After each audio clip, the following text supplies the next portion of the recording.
Okay. The 090, the first 090, has got a carb kit in it now.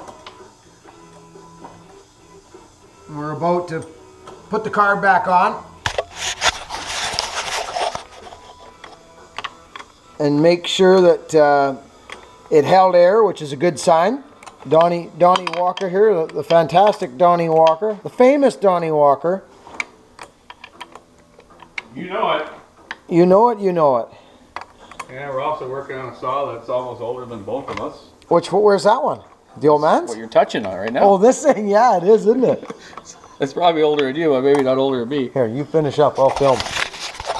So Donnie's been hanging around these benches since, you're 14 years old, Don? Yep, about 14, yep. So yeah, I'm going to be 50 this year. He's going to be 50 this year. How long is that, 36 years? This man's been working on these old power saws since he's been 14 years old. Younger than that, yeah, probably. Look at my gray hair now. Look at his hair, it's grayer than mine.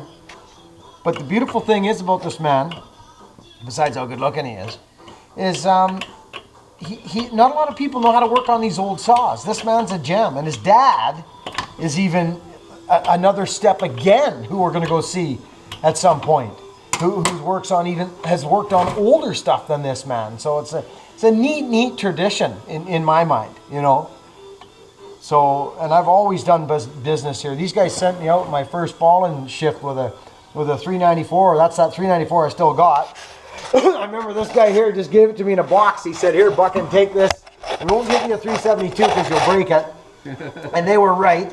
I was green, so I had got it pinched and pulled on it and probably busted all the mounts on it. But that 394, it was tough. And I remember I was yarding on it. You just had to break him in slowly, then you got it figured out. Hey, you see? And I did. And we're still here, you know, and that's a testament to business, you know. People doing business together. It's good.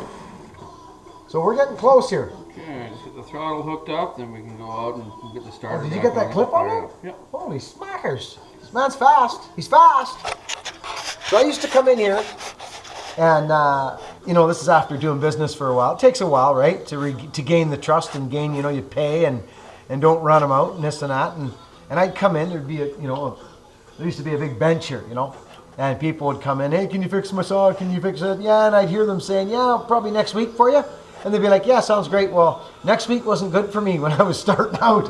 I'd come in here. I needed my saw now. I had to go cut firewood when I started, eh?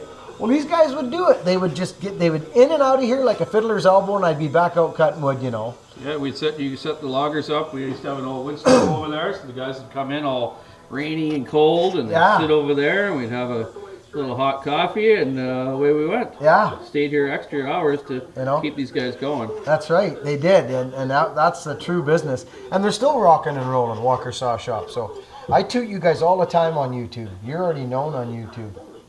My thing. Some guy asked me, where's the pawn shop by Walker's? Is there a pawn shop by Walker's? Pawn shop? No, I think he's got it wrong. Yeah. Some guy asked me, "Is there a pawn shop by Walker's?" I said no. James, I think that was James Treeman. You asked about a pawn shop by Walker's. There isn't one, bud. So that's why I didn't know what you were talking about on that one. But this is the old shop. The new shop's uptown a bit. Uptown. Okay, buddy, get the starter on. Whoa.